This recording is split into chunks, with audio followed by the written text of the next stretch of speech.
In a profile by GQ UK, British actor John Boyega said he only dates black women, which oddly spurred online uproar. In a profile by GQ UK, British actor John Boyega said he only dates black women, which oddly spurred online uproar. "I only date black," said British-Nigerian actor John Boyega. Who knew that 4 words in a GQ UK interview would launch thousands of hate-filled rants into the Twitter sphere? Boyega, who stars as King Gizo in the box office hit The Woman King, talked to the Men's Magazine about everything: his post-Star Wars journey, the debate about black British actors often portraying African-American figures, engaging in direct activism in the summer of 2020, and much more.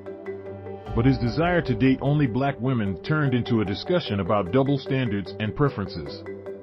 As many users rightfully pointed out in the replies, white entertainers and celebrities don't say it, they just do it. At most, they use vague descriptions such as blondes and brunettes and age-old euphemisms such as tall, dark, and handsome, and, more recently, golden retriever vibes, to describe their type.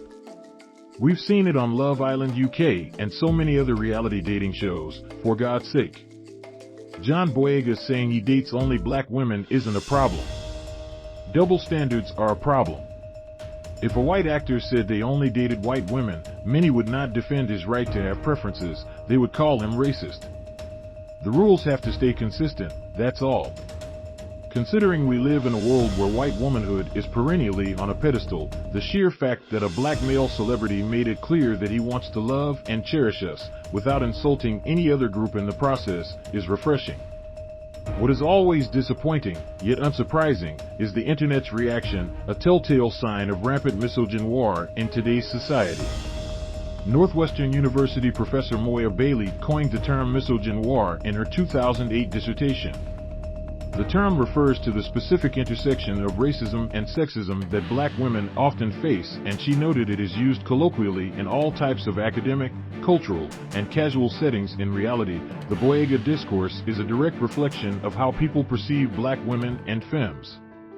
It signals that black women shouldn't believe we deserve love and, rather, we should be grateful to even be in the romantic dating pool, despite being relegated to the bottom by the racist, misogynistic structures that be.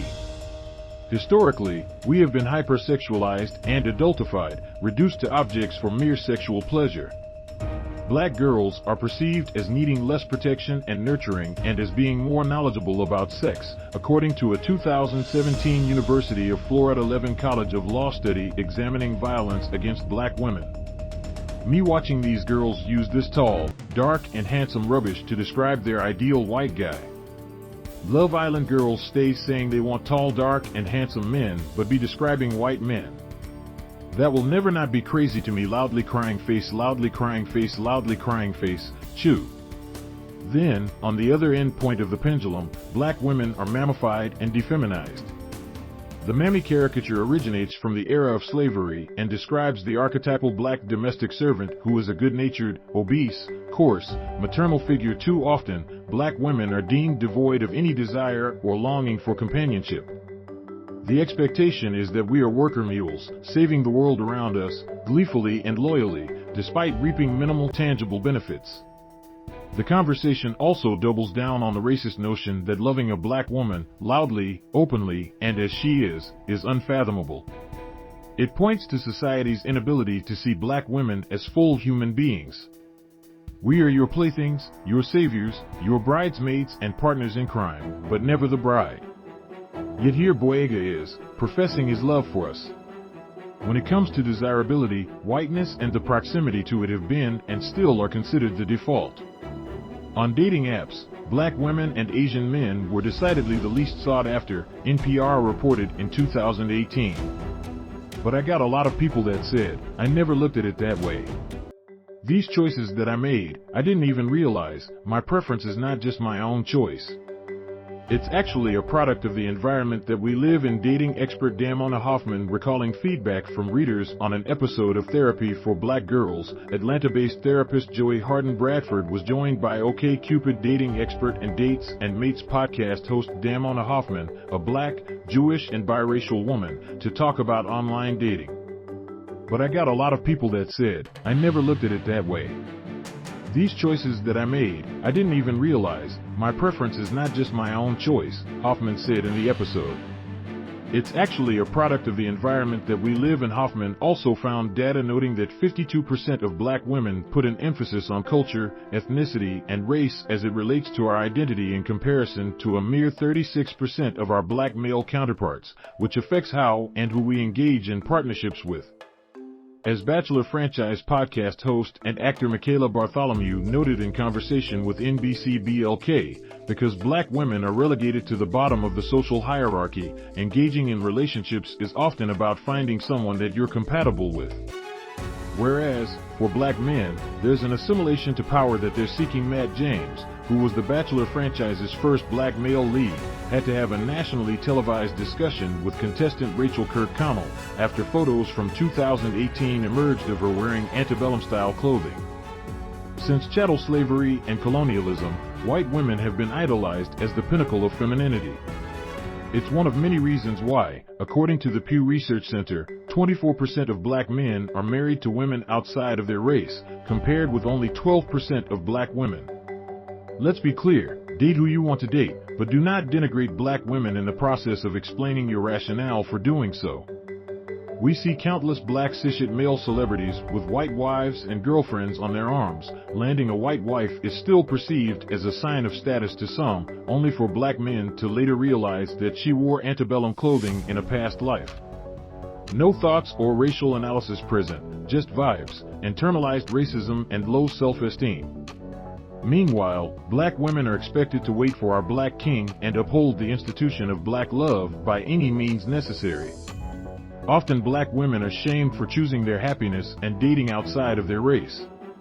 Remember when Serena Williams, who ostensibly dated Common and Drake, married Alexis Ohanian? The same men on the internet who called her a brute were suddenly infuriated that their Nubian queen married a white man. Serena Williams married Alexis Ohanian in November 2017, sending shock waves across the internet. Serena Williams married Alexis Ohanian in November 2017, sending shock waves across the internet. While Boyega is crucified for, as he tweeted, expressing his love for cultural familiarity, white men, such as Robert De Niro, Love is Blind star Cameron Hamilton, and my personal favorite NFL tight end, Travis Kelce, are actually applauded for dating black women, as if it's inherently so progressive and a favor to us. On the internet, white boys are populating TikTok audios such as this one. If you're a white boy and you love you some black women, please use this sound, often merely for likes, virality, and a clap on the back. Preferences are largely characterized by socialization and upbringing and should be interrogated, as colorism, fatphobia, and queerphobia run rife even in our own community. And Boyega stated he always thought certain reactions to preference would only occur if you belittle other people while expressing what you like. You cannot equate Boyega's comments to a double standard when black women are not heralded on equitable ground. If anything, the conversation amplifies society's acceptance of whiteness as the epitome of beauty.